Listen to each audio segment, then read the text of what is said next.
Ребят, всем привет! Сегодня я расскажу, как налавливать примерно каждый день по вот таких 2 щучки, иногда больше. Оснастка очень простая. Берете, делаете скользящий груз на узле или кембрике.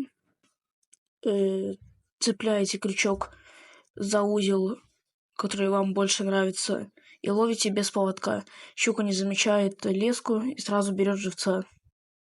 Вам всем желаю ни хвоста, ни чешуи.